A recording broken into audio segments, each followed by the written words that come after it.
سیدنا عمر رضی اللہ عنہ کے خلاف فیصلے ایسے ہی نہیں مدینہ منورہ میں ہو جاتے تھے. ہم نے کئی بار یہ قصہ سنایا، ممکن ہے نہ سنا ہو. رپورٹ آئی کہ فلاں گھر میں ایک عورت بیوہ رہتی ہے اور مشکوک ہے.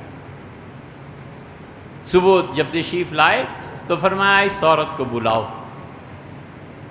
پولیس چلی گئی اور اس کا امیر المومنین یاد فرما رہے ہیں، وہ کانپنے لگی اور کہنے لگی مالیہ والے امیر المومنین، میرا ان سے کیا کام ہے، میرا کیا تعلق ہے ان سے. اور گھر سے نکلی چادر میں لپٹ کے اور تھوڑی دیر کے بعد دور جا کے گلی میں گر گئی، اور جب اس کی چادر خون میں بھر گئی تو شور مچا. عورتیں قرب و جوار سے آمنے سامنے کے گھروں سے آئیں اور چادریں لے کے آئیں، ڈال کر لے گئی اسے ایک اپنے گھر میں کہیں بھی.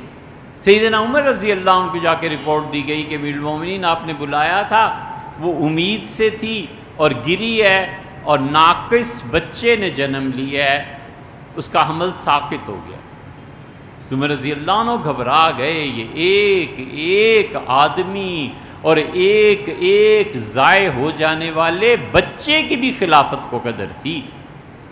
خون بہت بڑی چیز. وہ سب جانتے تھے کہ حضور صلی اللہ علیہ وسلم نے فرمایا اگر تمہاری مملکت میں ایک آدمی کا خون ناحق بہہ گیا، ایک آدمی، تو اللہ کے لیے بہت آسان ہے کہ اس پوری دنیا کو اس کے باشندوں سمیت جہنم میں پھینک دے اور اس ایک آدمی کو اللہ راضی رکھے. کیا ہوا سائیوال کے کیس کا؟ کیا ہوا ان قیدیوں کا جن کے جنازے نکلتے ہیں جیلوں سے؟ کیا ہوا ان خواتین کا؟ ہم اس قابل نہیں ہیں کہ خدا اس قوم کو اٹھا کر جہنم میں پھینکے کہ تمہارے ہاں اس طرح خون بہتا تھا پانی کی طرح اور تمہیں کسی انسان کی ویلیوز اور قدر ہی نہیں. حضرت عمر رضی اللہ عنہ گھبرا گئے کہ یہ ہوا کیا اس بچی کے ساتھ، اس عورت کے ساتھ.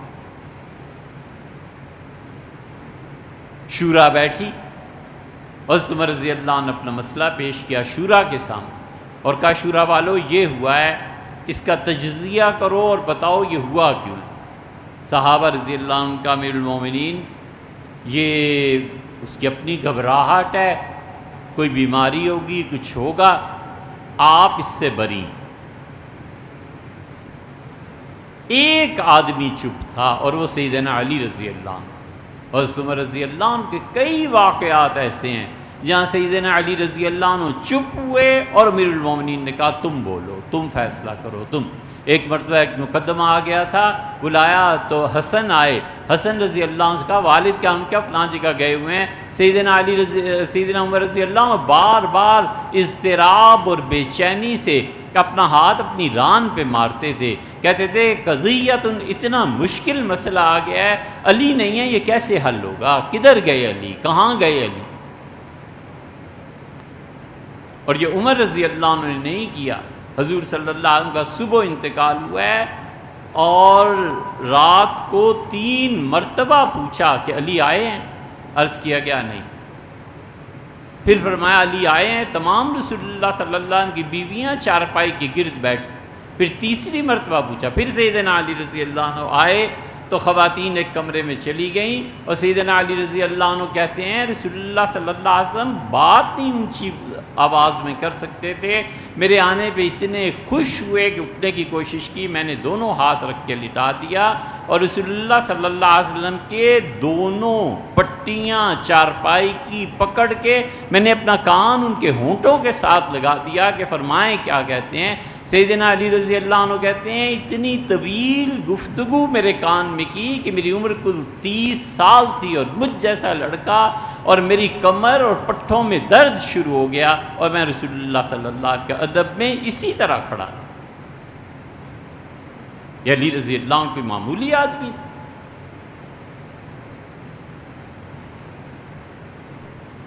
حضرت عمر رضی اللہ عنہ کا تم کیوں نہیں، آپ کیوں نہیں، آپ بولیں.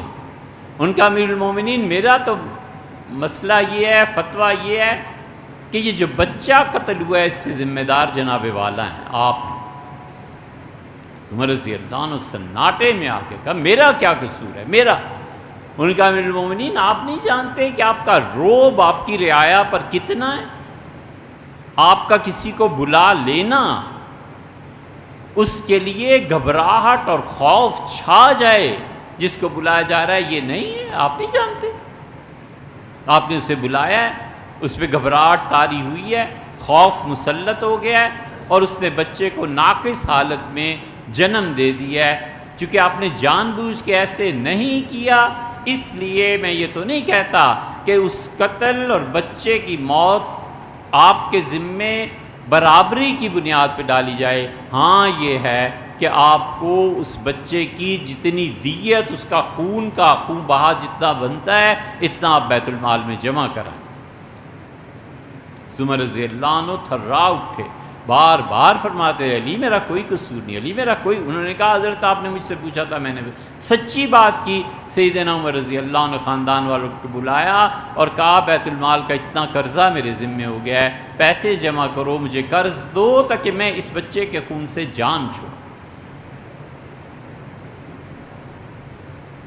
یہ سوسائٹی ہے۔